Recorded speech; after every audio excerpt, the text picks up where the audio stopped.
Every sports fan carries a belief that the best players of their era are simply the best.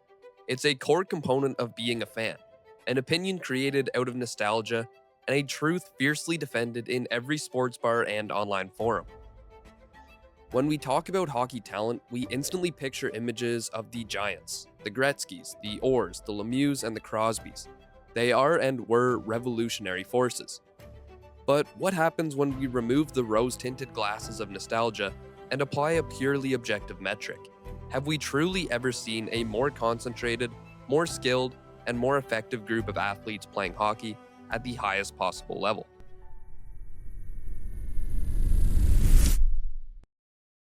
Today, the narrative is different. It's not just about one transcendent player. It's about a universal elevation across the entire competitive landscape. We're witnessing a talent dividend which is being paid out after decades of athletic and technological evolution. This phenomenon is built on three pillars that define modern excellence. So this is today's thesis. The collective impact of immediately effective players, a highly elevated standard of speed and creativity, and the longevity of veteran stars has created a player pool so deep, so skilled, and so consistently competitive that this is the most talented NHL the sport has ever seen. The first pillar supporting the modern claim is the age curve. The league's most skilled players are no longer waiting for their traditional prime in their mid-20s. They are arriving fully formed years earlier. It's a fundamental change and a reflection of a development pipeline that is churning out pro-ready athletes faster than ever before. At the same time, we need to understand how the game has changed as well. The clutch and grab era is gone, and although still important, strength is not as crucial as it once was. Take the latest phenoms. We expect an 18-year-old like Matthew Schaefer to be a feature player from his first game. This expectation itself is the proof of the talent shift. While historical legends were undeniably great, the depth of training available now allows young players to execute at the highest level immediately. They have been specializing in creativity, speed, and technical skills since before they were even in high school. The modern development path is a year-round intensive commitment. Players are no longer solely focused on skating laps or weightlifting. They are focused on optimizing efficiency. Everybody spends hours perfecting their edge work, the quick release, and the ability to control a wobbling puck at high speeds, drills that were non-existent for players a generation ago. And being on the ice year-round was also not standard for that same generation. And nowhere is this immediate impact more evident than on the blue line. Defense was once the domain of maturity, size, and positional awareness, skills that often took years to cultivate. Now players like Schaefer and Lane Hudson are not just contributing to the offense, they're driving it.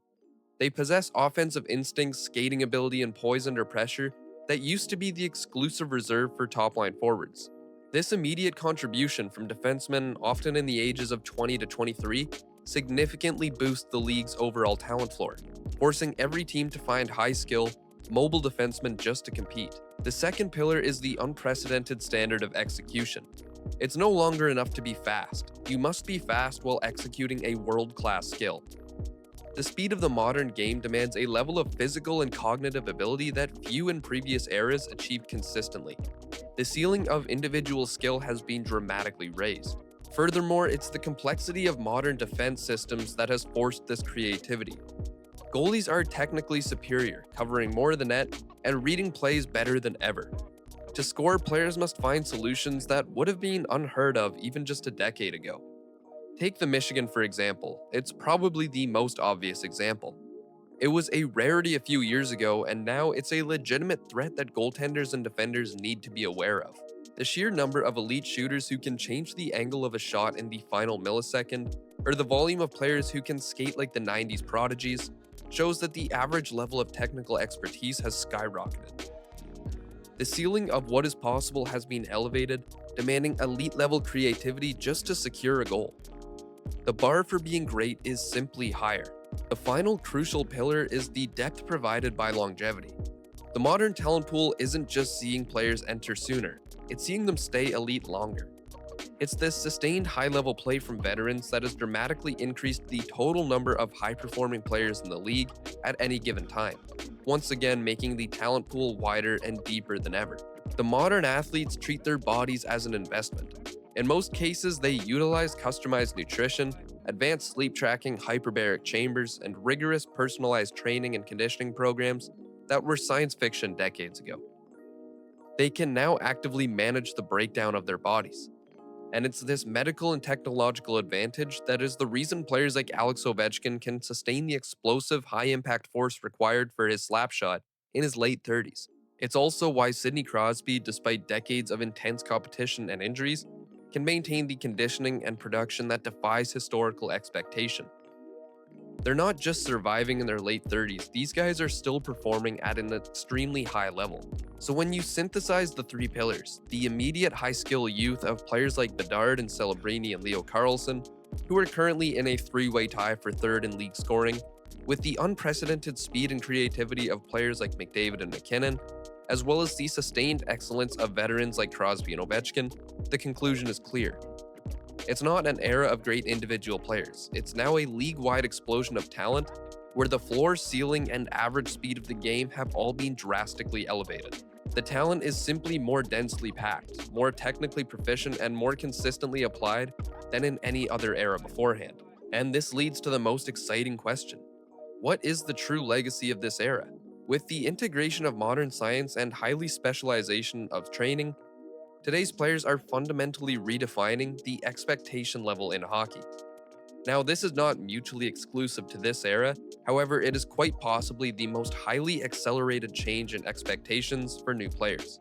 By continuing to push the limits of speed, skill, and endurance simultaneously, they are issuing a challenge to the next generation. They have to skate even faster, train even smarter, and innovate more aggressively just to compete. It's a talent dividend that is self-sustaining. So this era will be remembered not just for the players who excelled, but for the speed of its evolution.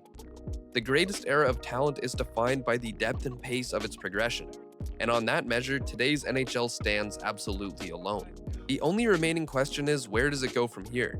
Can we expect a new tier of athleticism to break the records this generation is setting, or has the talent level become so high and the defense so good that the single-player dominance of the past is simply impossible now? I want to know your take. Is this the greatest era of talent, or am I missing a crucial piece of the puzzle? Let me know your thoughts in the comments down below, and don't forget to subscribe to the channel and leave a like on this video. And as always, I'll see you in the next one.